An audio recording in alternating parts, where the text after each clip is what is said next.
नमस्कार, बहुत स्वागत है आपका। आप देख रहे हैं सुदर्शन मध्य प्रदेश और मैं हूं आपके साथ दिव्या माधवानी। बुलेटिन की शुरुआत करेंगे मध्य प्रदेश की हेडलाइंस के साथ। सीएम मोहन यादव की बड़ी कार्रवाई, कटनी दतिया के एसपी को हटाया। मुख्यमंत्री ने इंदौर मेट्रो का किया दौरा, महिलाओं के साथ किया सफर। मुख्यमंत्री निवास पहुंचे रामेश्वर पटेल, आवागमन ने पुरानी स्मृतियों को किया ताजा।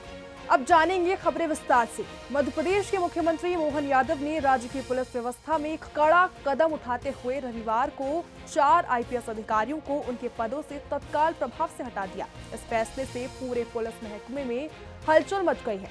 सीएम ने इन अधिकारियों पर लोक सेवा में खेदजनक व्यवहार करने का आरोप लगाया है। जिन अधिकारियों को हटाया गया है उनमें कटनी और दतिया के पुलिस अधीक्षक, चंबल रेंज के आईजी और डीआईजी शामिल हैं। मुख्यमंत्री मोहन यादव ने एक्स पर पोस्ट करते हुए लिखा, कटनी के पुलिस अधीक्षक और दतिया के पुलिस अधीक्षक और आईजी और डीआईजी चंबल रेंज द्वारा ऐसा व्यवहार किया जाना लोक सेवा में खेदजनक है। इस कारण इन्हें तत्काल प्रभाव से हटाने के निर्देश दिए गए हैं। इंदौर में मेट्रो रेल के पहले चरण के शुभारंभ के बाद मुख्यमंत्री डॉक्टर मोहन यादव ने आज मेट्रो संचालन का जायजा लिया। एयरपोर्ट से सीधे मुख्यमंत्री देवी अहिल्याबाई मेट्रो स्टेशन पहुंचे और वहां से मेट्रो में सवार होकर झलकारी बाई मेट्रो स्टेशन तक का सफर किया। इस खास अवसर पर मुख्यमंत्री सैकड़ों महिला यात्रियों के साथ मेट्रो में बैठे और उनसे बातचीत कर उनके अनुभव को भी जाना।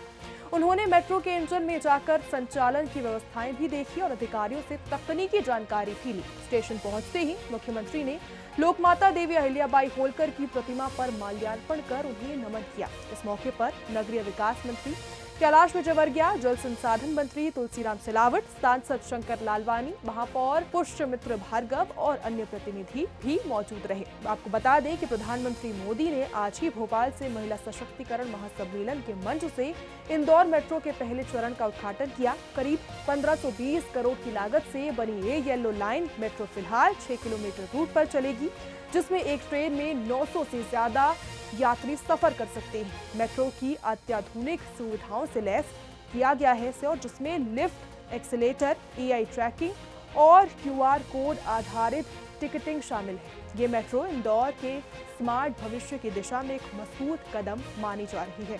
मुख्यमंत्री निवास में आज एक आत्मीय क्षण उस समय देखने को मिला जब मुख्यमंत्री के विधानसभा क्षेत्र के वरिष्ठ कार्यकर्ता श्री रामेश्वर पटेल का आवागमन हुआ। इस अवसर पर मुख्यमंत्री ने कहा कि रामेश्वर पटेल जी का मुख्यमंत्री निवास पर आना पुरानी स्मृतियों को ताजा कर दिया और हृदय आनंदित हो गया।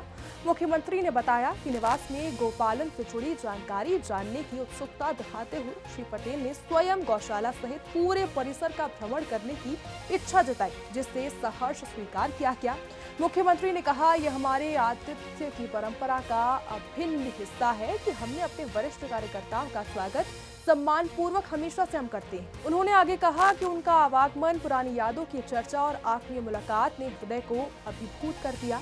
ऐसे समर्पित कार्यकर्ता ही हमारी संगठनात्मक ताकत हैं। उनके इस आवागमन के लिए मैं हृदय से धन्यवाद देता हूँ। देश 15 अगस्त 1947 को आजाद हो गया, लेकिन भोपाल रियासत को आजादी 2 साल बाद यानी 1 जून 1949 को मिली थी। आज भोपाल अपनी आजादी की 75वीं वर्षगांठ मना रहा है। भोपाल में गौरव दिवस की पूरी संध्या पर जोरदार आतिशबाजी के साथ आजादी का जश्न मनाया गया। सांसद आलोक शर्मा ने इस मौके पर कहा कि नवाब हमीदुल्लाह पाकिस्तान के करीबी थे और वो चाहते थे कि भोपाल को पाकिस्तान में मिलाया जाए। दरअसल देश की आजादी के वक्त भोपाल के नवाब जिन्ना और नेहरू दोनों के करीब थे। जिन्ना ने उन्हें पाकिस्तान का सेक्रेटरी जनरल बनाने का प्रस्ताव भी दिया था। नवाब ने 15 अगस्त 1947 को अपनी रियासत में तिरंगा नहीं फहराया। जब भोपाल की जनता ने आजादी की मांग उठाई तो सरदार वल्लभ भाई पटेल ने सख्ती दिखाई। नवाब को स्पष्ट संदेश दिया गया कि भोपाल को भारत में मिलाना ही होगा। 3 महीने चले जबरदस्त विरोध और आंदोलन के बाद आखिरकार नवाब को झुकना पड़ा और 30 अप्रैल 1949 को भारत में विलय के कागजातों पर दस्तखत किए गए। 1 जून 1949 को भोपाल भारत का हिस्सा बना। आजादी के बाद केंद्र सरकार ने एनबी बनर्जी को पहला चीफ कमिश्नर बनाकर भोपाल भेजा और नवाब से सत्ता वापस ली गई। सांसद आलोक शर्मा ने बताया कि भोपाल की आजादी में कई लोगों ने बलिदान दिया। नवाब के सैनिकों ने तिरंगा फहराने वालों पर गोलियां चलाई और कई देशभक्तों को मौत के घाट उतार दिया। आज भोपाल की जनता उन सभी वीरों को याद कर गर्व के साथ आजादी का पर्व मना रही है। अब बात होगी बाबा बागेश्वर की। बाबा बागेश्वर एक बार फिर से चर्चा में नजर आए। बाबा बागेश्वर ने बकरीद से पहले बकरों की कुर्बानी की परंपरा पर सवाल उठाया। 7 जून को ईद मनाई जाएगी। इसी बीच बाबा बागेश्वर का बयान काफी वायरल हो रहा है। बाबा बागेश्वर जिहादियों पर निशाना साधते हुए कहते हैं कि अगर हम किसी को जीवन दान नहीं दे सकते तो हमें उसे मारने का भी हक नहीं। जीव हिंसा किसी भी धर्म में हो वो निंदनीय है। बाबा बागेश्वर के इस बयान के बाद कई लोगों ने उनका समर्थन किया, वहीं कई लोग इसका विरोध भी कर रहे हैं। राजधानी भोपाल से एक दलित महिला द्वारा दर्ज किए गए लव जिहाद और यौन शोषण के गंभीर मामले में से अब हड़कंप मच गया है। पीड़िता ने एक जिहादी पर नाम बदलकर प्रेम जाल में फंसाने, अश्लील वीडियो बनाकर ब्लैकमेल करने और गलत तरीके से संबंध बनाने के आरोप लगाए। महिला का कहना है कि जिहादी ने न सिर्फ पहचान छिपाई बल्कि उसके बेटे पर धार्मिक रूपांतरण का दबाव भी बनाया। आरोप ये भी है कि जिहादी ने लड़के का जबरन खतना कर उसे धर्मांतरण के लिए मजबूर किया। पीड़िता को अब हिंदू संगठनों और सांस्कृतिक बचाव मंच का समर्थन भी मिल रहा है। मंच ने जिहादियों के खिलाफ कड़ी कार्रवाई की मांग की है। वहीं पुलिस ने मामला दर्ज कर अब जांच शुरू कर दी है। देखिए, इनका षड्यंत्र है। जिहाद इन्हें करना है।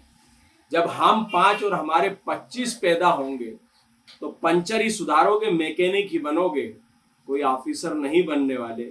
क्राइम करने से इन्हें परहेज नहीं है, क्रिमिनल बनने से इन्हें परहेज नहीं है। 2 लाख की गाड़ी, 2.5 लाख की गाड़ी कहाँ से फंडिंग हो रही है? या तो वह हिंदू समाज के लोगों की गाड़ियां रहती है जिससे कि ये चक्कर मार कर और हमारी बहन बेटियों को अपने प्रेम जाल में फंसाकर और उनके साथ अनैतिक कृत्य करते हैं। चाहे वो हमारे यहाँ की स्त्रियां हो, चाहे हमारे समाज की लड़कियां हो, इन्हें फंसाना है और इनको जिहाद करना है। ये मामला भी इसी प्रकार का। तलाकशुदा एक स्त्री थी, 3 वर्ष पहले इसको अपने प्रेम जाल में फंसाया, आर्थिक मदद थोड़ी थोड़ी करके, और उसको इस प्रकार से वो कर दिया कि मैं तुम्हारे लिए सब कुछ हूँ। जब लड़की को पता चला कि ये मुस्लिम है और उसने इससे अपना विच्छेद करना प्रारंभ किया तो इसने धमकियां देना प्रारंभ कर दी। विदिशा के कलेक्टर ऑफिस में कुछ मजदूरों ने अपने परिवार के साथ डेरा डाल रखा है। मजदूरों का कहना है कि वो झाबुआ जिले के रहने वाले हैं और विदिशा जिले के राहतगढ़ क्षेत्र में वन विभाग के गड्ढे खोदने के लिए आए थे।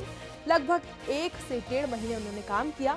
उनको लगभग 8 लाख रुपए का भुगतान उनका होना था, लेकिन उन्हें मात्र 45,000 रुपए की राशि ही उनको प्राप्त की गई। बाकी राशि देने से ठेकेदार ने मना कर दिया और उन्होंने बताया कि बीट गार्ड विजय भिलाला उन्हें मजदूरी के लिए लेकर आया था, जो कि गंज बासौदा का रहने वाला है। बाकी जो ठेकेदार है उसका नाम पता नहीं है और कल रात से इतनी भीषण गर्मी में कलेक्टर ऑफिस के बाहर वो सब मौजूद है, क्योंकि आज रविवार का दिन है, इसलिए ऑफिस में कोई भी अधिकारी मौजूद नहीं है जिससे कि उनकी सुनवाई हो सके। विदिशा से एक बेहद चौंकाने वाली खबर सामने आई है, जहां पर सुभाष नगर में रहने वाली एक नवविवाहिता ने फांसी लगाकर अपनी जान दे दी। 6 महीने पहले ही प्रेम विवाह करने वाली सोनाली प्रजापति की मौत ने कई सवाल खड़े किए। बताया जा रहा है कि सोनाली और उसके पति राजकुमार मीणा सुभाष नगर में अकेले रहते थे। जब राजकुमार घर लौटा तो उसने सोनाली को फांसी पर लटका हुआ पाया और तुरंत पुलिस को इसकी सूचना दी। हालांकि इस पूरे मामले में नया मोड़ तब आया जब मृतका के मायके पक्ष ने ससुराल वालों पर हत्या का आरोप लगाया। उनका कहना है कि सोनाली अक्सर पति द्वारा मारपीट की शिकार हुआ करती थी। वहीं पति राजकुमार और उसके परिवार का दावा है कि दोनों के बीच कोई विवाद ही नहीं था। पोस्टमार्टम के दौरान माहौल तनावपूर्ण हो गया, जिसके चलते पुलिस को सुरक्षा बढ़ानी पड़ी। मौके पर सीएसपी अतुल सिंह समेत कई पुलिसकर्मी मौजूद रहे। फिलहाल पुलिस पूरे मामले की जांच में जुटी है और हर एंगल से इसकी पड़ताल की जा रही है। वैसे सिविल लाइन थाने को कल शाम को सूचना प्राप्त हुई थी। एक कोई नव विवाहिता लड़की है, उसने कहीं संदिग्ध परिस्थितियों में उसकी मौत हुई है, तो उसको लेके आए हैं अस्पताल। उसकी मर कायम हो गया है और लिखा पढ़ी की जा रही है, पोस्टमार्टम हो रहा है। उसके परिजन आरोप लगा रहे हैं और उनके बयान लिए जा रहे हैं। जैसी परिस्थिति होगी वैसे कार्रवाई। मध्य प्रदेश के शाजापुर जिले में एक दर्दनाक सड़क हादसे की खबर सामने आई है। कोतवाली थाना क्षेत्र के बिचाना रोड बाईपास पर देर रात पीलियाखाल के पास एक हादसे में लखमन खेड़ी निवासी 35 साल के संतोष मेवरा की मौके पर ही मौत हो गई। स्थानीय लोगों ने गंभीर हालत में संतोष को जिला अस्पताल पहुंचाया, जहां पर डॉक्टरों ने उन्हें मृत घोषित कर दिया। संतोष पेशे से हिमाली का काम करते थे और रोज शाजापुर से अपने गांव लखमन खेड़ी आना जाना करते थे। हादसे से कुछ ही मिनट पहले संतोष ने अपने परिचित अरुण मालविया को कॉल किया था और अरुण से अपने छोटे भाई हरिओम से बात भी करवाई थी। बातचीत के दौरान उन्होंने बस इतना पूछा, तेरा फोन बंद क्यों आ रहा है। इसके बाद कॉल कट हो गया और कुछ ही देर में हादसे की सूचना मिली। शाजापुर काम करने आया था, ये हाली पने करने आता है शाजापुर रोज, और घर जा रहा था शाम को नाइट को। अच्छा। और रास्ते में बाईपास जैसे क्रॉस करा इसने और अपना पास में आता है पीलिया खाल, वहाँ पे इसका कुछ क्या पता गाय थी, अज्ञात वाहन वगैरह से एक्सीडेंट हो गया। अभी एक एक्सीडेंट आया है।